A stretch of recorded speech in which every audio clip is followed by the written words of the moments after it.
Bueno, con esto voy a darle inicio a pues una sección nueva en el canal El Picalibro Live, que se llama Respondiendo Comentarios y va a ser responder a las preguntas que me van a dejar en el Picalibro Live. Vamos entonces a comentarle cuatro o cinco características que va a tener y por supuesto de qué se basa esto. Lo primero, honor a quien honor merece. Esta sección me la estoy fusilando completamente de filosofía clase B de Oscar, de filosofía de película y filosofía clase B. Pero realmente él empezó hace más de un año aproximadamente con Respondiendo Comentarios número uno. Y ya llegó hace muy poco tiempo a el nada especial Respondiendo Comentarios número 100. Pero sí es muy especial. Esperé hasta que llegara al número 100 para reconocerle que esa sección que él ha hecho y que ha mantenido, puedo decir que es una de mis favoritas de YouTube. Me encanta la idea de poder interactuar directamente y de forma muy informal para tratar de contestar preguntas sin tener que ponernos a citar ni a sacar un artículo o un video 10, 15 minutos, sino una respuesta muy concreta y tratando de darle una opinión muy transparente. Ese sería el concepto. Así que mi reconocimiento a Oscar de Filosofía Clase B, porque creo que creó una sección muy buena, creando una comunidad muy buena y además contestando esas preguntas, de repente te puede salir algún tema que digas, oye, no había pensado en eso, voy a darte esta respuesta, pero aparte voy a hacer un video explicativo de lo que estoy colocando. Esa sería la idea de esta nueva sección llamada Respondiendo Comentarios. Incluso le voy a colocar el RC que, digo, para que se sepa que es exactamente un formato que creo que es muy bueno que sacó Filosofía Clase B. Algunas preguntas. ¿Dónde hacer las preguntas? Pues el concepto es que en el video respondiendo comentarios número cero o número uno, número 2, las preguntas que me hagan allí las voy a responder, son principalmente las que voy a responder. Esas son las principales. Aunque puede ser que de repente haya algún comentario en algún video que haya sucedido en esa semana que me ha gustado o que quiero aclarar por X, Z, Y. Pero el principio es que las preguntas que me hagan en la sección, o mejor dicho, en donde aparezca el video respondiendo comentarios, va a ser las preguntas que voy a contestar a la semana siguiente. Bueno, en general, solo contestar las preguntas que se hagan en dicho video, no necesariamente. Voy a contestar preguntas que en general estarán en el video de respondiendo comentarios en la sección de comentarios. Pero vuelvo y repito, si hay un comentario, una pregunta en otro video y me parece excepcionalmente interesante para contestar, pues también la tomaré por allí. Es decir, no se limiten solamente a esta, aunque enfóquense en esta, sería la palabra. Se enfocan en esta, pero no se limiten a esta, sería pues la explicación. ¿Cuántas preguntas va a contestar? Bueno, generalmente trataré de que no exceda de 10, 15 minutos el mismo, tal vez acá, digo, porque deseo hacer dentro de Twitch la sección contestando comentarios o respondiendo comentarios, espero que dure máximo 30 minutos, máximo una hora. Y la idea es que sean comentarios relativamente breves, ese es el propósito.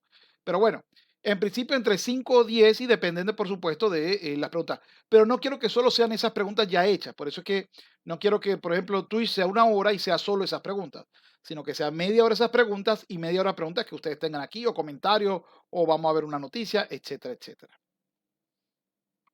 ¿Dónde lo voy a contestar? Esa sí es la palabra, esa sí es la clave.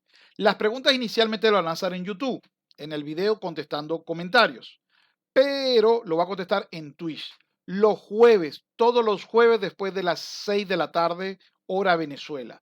Allí voy a colocar o voy a dedicar una transmisión de entre media hora a una hora, es el tiempo máximo que me gusta de los en vivos, y efectivamente allí trataré de contestar la mayor cantidad de preguntas. Ese video irá con cortes a YouTube, es decir, al canal El Picalibro Live. ¿Por qué? Porque en Twitch me siento un poco más confiado en que habrá menos censura. Tal vez es una confianza tonta y sin ningún respaldo. Es posible, pero hay una sensación de un poco más de libertad en esta red morada que en la otra red. Por consiguiente, aquí posiblemente conteste algunas preguntas que no van a ir allá. Por eso que de repente aquí puede ser una media hora y allá sean 15 minutos. Además que, por supuesto, hay muchos pues, tropezones, errores, recapitulaciones, vuelta a comenzar. Aquí hubo el problema de la cámara, esto irá editado a YouTube. Eso no se edita en un en vivo.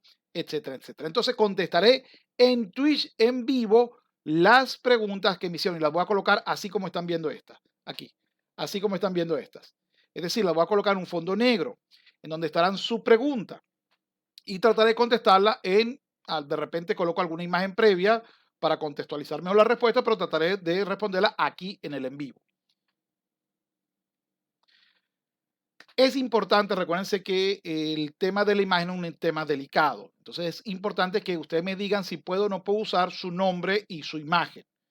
En este video le voy a contestar dos preguntas que me hicieron en el video anterior y voy a colocar el ejemplo de esto. Si usted no me coloca postdata, utilice mi imagen o utilice, pues, por supuesto, mi usuario, su imagen y el nombre, no pasa nada. Entonces yo lo tacho. Igual le hago la pregunta, o sea, le respondo la pregunta, pero le tacho la imagen y el nombre. Les coloco aquí un ejemplo. Aquí, por ejemplo, Santi Salvador me hizo una pregunta. Miren, aquí me quedó demasiado grande el texto. Entonces voy a bajarlo un poco para leer lo que me dice. Vamos a ver acá.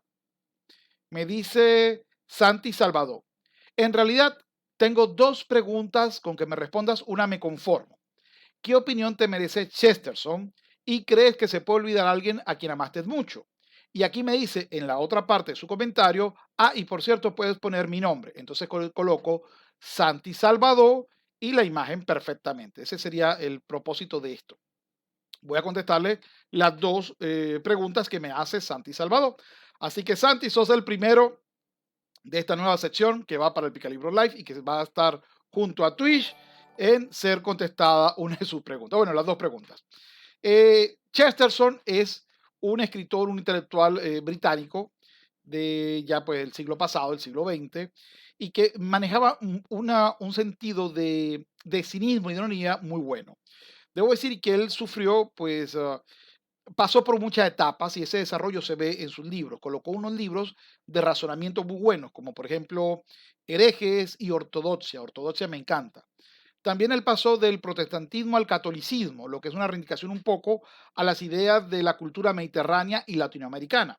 Así que si uno lee un poco sus escritos después de esa conversión, uno ve que hay una reivindicación al modo de vida pues mediterráneo, al modo de vida más latinoamericano.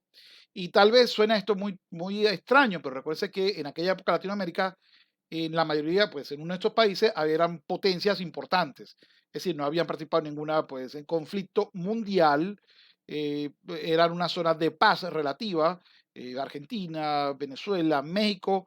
México tenía una industria de cine impresionante, etcétera, etcétera. Es decir, había un boom, bueno, después, muchos siglos después, perdón, muchas décadas después vino el boom latinoamericano en literatura, pero había una especie de boom económico, político y social. Es decir, una estabilidad de nuestros países que nos hacía sentir que estábamos bastante privilegiados, en el sentido de que no teníamos vecinos belicosos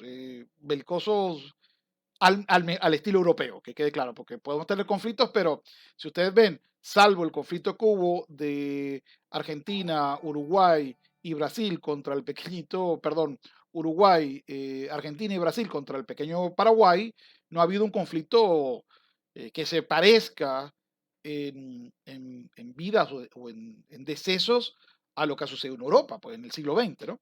Pero bueno, en general, es un autor muy bueno. A mí me gusta mucho su novela El hombre que fue jueves. Es una burla absoluta a todas las convenciones de los anarquistas. Es un burlador. El señor es un burlador y a mí me parecen buenos. Yo tengo dos videos donde hago referencia al sujeto, por ejemplo, sobre qué es la valentía. Creo que está en una de sus mejores citas. Él es un gran, hoy en día sería un gran conservador. Este, y bueno, ese conservadurismo es bastante bien explicado por supuesto, por este autor, por Chesterton. Así que a Chesterton se merece como mínimo uno o dos videos propios, no se lo he sacado. Pero en general, él tenía una frase que me encanta, que dice que la gente va a la guerra no porque odia a su enemigo, sino porque ama lo que deja atrás. Y eso creo que es una de las cosas más hermosas que uno puede leer sobre el tema. Aquí hay una cita que está muy cortada, que habla precisamente de la necesidad de rescatar la tradición, que en esta época, sobre todo de la ilustración para acá, se dijo que que era muy bueno ser hereje, que había que eh, tratar de deconstruir a todos, de explicar que el poder no tiene sentido sostenerse, de que todos somos iguales, etcétera. Pero él dice, la tradición es importante que es decir, no es cierto que se ha llegado al poder porque una cuerda de fanáticos decidieron que sea la mejor forma, sino porque ha sido la consecuencia de ensayo y error consecutivo y permanente. Y aquellos países que han logrado efectivamente, pues almacenar en su memoria escrita, los errores en los regímenes políticos que han tenido, han podido progresar y hacer algunas mejoras, algunos cambios. Ese es el concepto. Y precisamente tomando la mano de Chesterton, creo que este año le voy a dedicar a 4 o 5 filósofos conservadores que normalmente no tienen buena prensa, es decir, no son muy conocidos y que sin embargo tienen visiones realmente sorprendente. Uno de estos es Scruton, al que le voy a dedicar 2 videos, y por supuesto a Chesterton le voy a dedicar también posiblemente 2 videos. Entonces, contestada la primera pregunta de Santi Salvador. Me voy a la segunda. Ya cuando termine estas, le contesto a ustedes. La segunda pregunta que me hizo es si se puede olvidar a alguien a quien amaste mucho. Mi opinión muy personal es no, nunca se olvida, simplemente se acepta. Creo que la palabra más adecuada es aceptación. La amaste mucho y ya no está contigo, pues simplemente hay que aceptar. Eso es un hecho de la realidad. Puedes romantizarlo lo que tú quieras, pero la realidad es que ya no está contigo y pues que el amor es un trabajo de dos, no de uno solo. No importa el sacrificio, el concepto es me voy a sacrificar. No, no, no. Si del otro lado no hay interés, ahí no hay amor. Ahí hay otra cosa, llámalo obsesión, llámalo pues una etapa no superada, etcétera, etcétera, como tú lo quieras llamar. Pero el amor tiene que haber una correspondencia. En caso contrario, no es el concepto de amor de pareja, por lo menos. Ese sería, por supuesto, hay otros tipos de amor, el amor de padres a hijos, hijos a padres, amor de hermanos. Pues los gringos le utilizan, perdón, los gringos no. Los que usan el inglés utilizan el término love para incluir el amor entre amigos. Los griegos incluían el amor de la amistad como uno de los mejores amores que existía. Es más, Aristóteles decía que era el amor más puro que existía porque no había interés de ningún tipo. En tu pareja tiene que haber una atracción física, así que hay un interés también en la reproducción. O en, pues, en tus aliados, pero en tu amistad, donde tú tienes capacidad económica y no dependes del otro, y viceversa, pues hay lo que llama Aristóteles, al que le debo un video sobre la amistad, un amor desinteresado, el más puro amor. De todas formas, la pregunta creo que tiene que ver con ese tipo de amor más de pareja o un amor familiar. El amor familiar y el amor de pareja parte del mismo concepto. Somos finitos, tal vez mañana no estemos aquí y hay que aceptarlo. O tal vez hemos buscado o cambiado el rumbo de nuestra vida y hay que tratar pues de aceptar esa situación si no la podemos remediar. ¿Cómo la podemos remediar? Pues, tratando de que vuelvan y si no vuelven, pues oye, ponte un límite, 2, 3, 4 máximo, no sé, creo que después de 2 es mala idea, pero bueno, ese sería en mi opinión, no sé aquí ustedes qué piensan, pero en mi opinión muy particular, eh, no se puede olvidar, no se debería olvidar, pero se debe aceptar que la relación se termina. Tú puedes terminar relaciones y seguir amando a las personas, es decir, simplemente no son buena pareja, no funcionan como pareja y bueno, ahí queda el amor. Y poco a poco no es que se olvida, sino que se va transformando en recuerdos, pues, etapas pasadas y pues por supuesto, mi recomendación es búscate otra, no porque un clavo saque otro clavo, un clavo a veces entierra otro clavo, sino porque el amor, yo no creo en el concepto que el amor es solo para una persona, es decir, creo que es posible hacer vínculos de amor con varias personas en tu vida. Lo que sí no estoy de acuerdo es que lo puedas hacer al mismo tiempo e igual. Por ejemplo, en cuanto a pareja, en cuanto a hijos, sí, si tienes 5 hijos, puedes amar a tus 5 hijos al mismo tiempo, sin perfecto.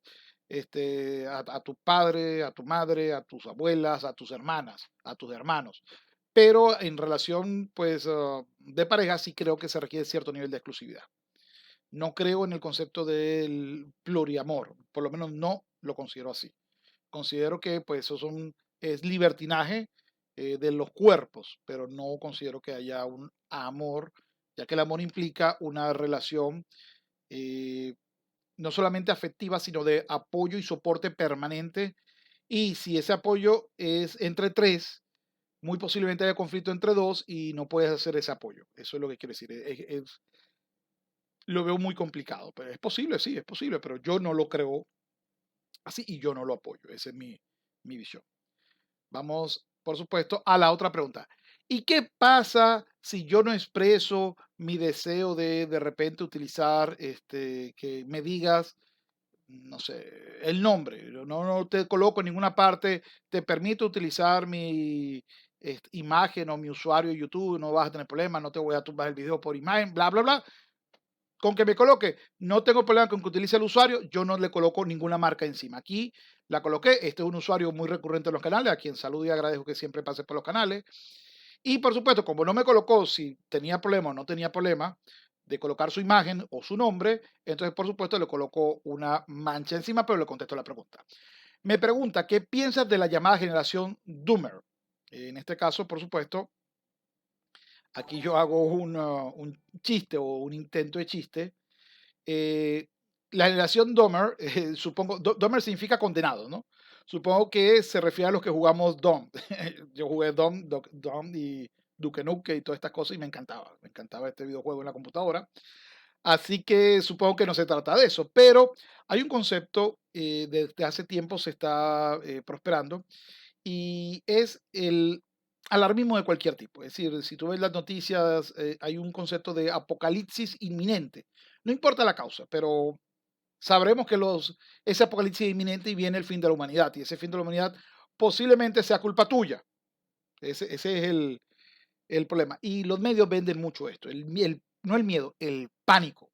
Y eso ha creado de repente una generación que realmente cree que hay una, pues la humanidad está condenada. Incluso hay un meme que dice, recupero la fe en la humanidad. Bien sea porque hay un alarmismo precisamente por bueno, no lo voy a decir porque va para YouTube, pero le voy a poner un pito. Por el alarmismo climático, porque no tiene otro nombre, el alarmismo climático. Se está creando una alarma innecesaria que está simplemente sirviendo para apuntalar la economía de unas empresas por encima de la otra utilizando la ley. Y utilizando que gente muy confiada realmente cree que ese sistema o que esas tecnologías son mucho más eficientes que las tecnologías actuales. Afortunadamente o desafortunadamente, pues lo que ha sucedido en España, o lo que está sucediendo en Alemania, o el aumento del valor de la energía eléctrica, te demuestra que tal vez no eran esas tecnologías tan verdes, tan eficientes como para cambiarme los procesos. O es un encarecimiento tan bárbaro que es absurdo pensar que la clase media o la clase pobre va a poder financiar ese cambio de tecnología. Es decir, las tecnologías cambian, no porque me obligue a cambiar, sino, digo, porque si eso es así, estamos hablando de el uso del poder para darle privilegio a cierta empresa, un mercantilismo vil y vulgar, sino que por el contrario, las tecnologías se adoptan porque terminan siendo más eficientes o más económicas. Si es más eficiente y más costosa, se va a buscar la tecnología menos eficiente pero más barata. Es casi una regla de economía. Ahora, si tú me colocas una tecnología como puede ser la nuclear, que sea eficiente y barata, ya veremos si es bueno para el clima. Yo tengo muchas dudas con respecto a los desechos nucleares. Es decir, no creo que sea tan qué bueno es, pero bueno, vamos a colocar toda energía genera algún desecho. Es decir, es falso que existe todo es imposible que no genere desecho. No, es falso. Incluso los paneles solares, por ejemplo, generan desperdicios con respecto a las baterías que utilizan, que no son lo más verde que se pueda. O las astas solares, la energía eólica, que yo he dicho reiteradamente, que produce un calentamiento inmediato en las tierras donde se coloca, ya comprobado reiteradamente, además de que afecta a la fauna. Pero bueno, estos son elementos de que estas tecnologías, no hay tecnologías realmente no contaminantes, hay tecnologías que contaminan menos o que contaminan más, pero recuerden que en materia de economía esto va de la mano de los costos. Si el concepto de para sentirme menos mal yo es que tenga que darte la mitad del salario solo por la energía y antes te daba el 10%, muy posiblemente por voto la mayoría de gente te va a decir, no, no, no, prefiero contaminar y buscar tecnologías que me resuelvan la contaminación en vez de quitarme el 50% de mi salario. Y si no, que me lo digan mis amigos españoles como está en la cosa. Bueno, no creo que haya una generación, creo que a los jóvenes son más propensos a creer esto, ya cuando uno tiene cierta edad. Ha visto por lo menos dos finales inminentes del mundo, así que ya uno cree un poco menos en los apocalípticos. El problema es que los apocalípticos se están vendiendo como, como un brazo político, y ese brazo político está creando leyes que están cambiando la economía y la vida de nosotros, eh, afectando, por supuesto, pues el bolsillo y no dando una respuesta real al problema que en teoría dicen solucionar. Entonces, ese es donde hay que poner los focos principales. Una tecnología obligatoria que sea más ineficiente nunca va a ser bueno para el consumidor, sí, para nosotros. Y nadie en su sano juicio quiere que la Tierra se contamine y no pueda seguir funcionando. Eso, nadie en su sano juicio quiere eso. Eso no es la discusión aquí. La discusión es cómo hacemos que esto sea una transición pues eficiente, que no arruine las economías y que de repente pues permita una reducción en estas emisiones o en estas condiciones que puedan afectar el clima. Dicho esto, entonces no creo que haya una generación doomer, creo que hay una gran cantidad de sujetos transversales, desde los viejos hasta los jóvenes, que han sido influenciados porque hay una cantidad de medios que te venden situaciones apocalípticas, que estas situaciones apocalípticas son en un primer lugar, desde el punto de vista climático, desde el punto de vista pues, de la propia pandemia, mira, fíjense lo que pasó con CNN y Trump. Trump era el malo y una vez que sale Trump, CNN pierde a más de la mitad de sus suscriptores y prácticamente hoy en día tiene el 10% de rating. A nadie le importa lo que diga CNN. Es decir, van creando unos apocalípticos que cuando llegan y resulta que no es ese apocalipsis, ya la gente deja de creer, le van perdiendo muchísimo, pues, el concepto de creer en lo que dice el medio. Lo mismo está pasando con lo de Canadá, lo vemos nosotros. Es decir, el hecho de que se diga a toda oposición se le trate con un muñeco de paja es suficiente para entender que para ellos, por supuesto, todo está condenado porque es su forma de vender. O, por ejemplo, te dicen, oh, no, hay un homicidio en la ciudad, todos vamos a morir. Ya va, disculpa, ¿cuántas personas viven en la ciudad? 17 millones de personas. ¿No crees que es un poco exagerado decir, o el caso, por ejemplo, de los actos violentos? Hay, no sé, de cada 100.000 mujeres, hay 3 que son maltratadas por su pareja. Oye, pero ¿por qué no dices que hay 97% que no son maltratadas por su pareja? Es decir, que de cada 100 personas que ves en la calle, vamos a mirar que son hombres, 97 seguramente no intentarán de hacer nada malo contigo, pero tú te enfocas en que hay 3. Y entonces vas a venderme el miedo que esos 3 efectivamente es lo que más abunda. Entonces de repente no se enfoca mucho en la noticia mala, en la visión negativa para que tú tengas miedo y efectivamente estés comprándole cada vez más ese elemento de noticia. Así que no creo que haya una generación doomer, creo que hay personas que se consideran que están en condena, que están condenados, que están en un apocalipsis now, que ese apocalipsis está a pocos meses de llegar, como normalmente te lo dicen, y va a ser de cualquier vía. Una pandemia, un virus, un cambio climático, etcétera. Aunque los datos reiteradamente te dicen que no es así. Vaya, llegó Bolsonaro, se acabó Brasil. Llegó Trump de nuevo, se acabó Estados Unidos. Y la verdad no va funcionando así. Entonces, ahora sí, me voy a lo que usted me dice. Vamos a ver.